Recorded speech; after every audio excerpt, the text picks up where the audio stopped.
supaya acara resmi yang disampaikan oleh DPR ini, dan juga ini adalah amanat undang-undang dan peraturan, supaya kepala dinas itu harus hadir diundang di DPR dalam rangkaian untuk membahas realisasi tentang anggaran 2021. Jadi ini adalah lembaga resmi.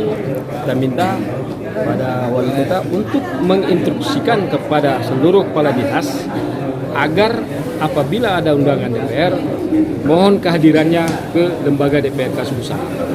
Karena banyak hal-hal yang perlu dibicarakan, baik realisasi anggaran maupun masalah program dan kendala-kendala yang ada.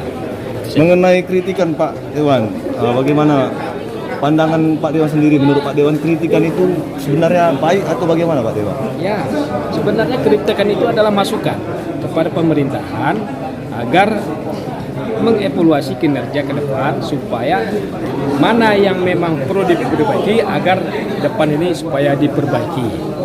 Jadi apapun kritikan dari siapapun dia, selagi kritikan itu positif dan membangun, saya rasa itu tidak ada masalah.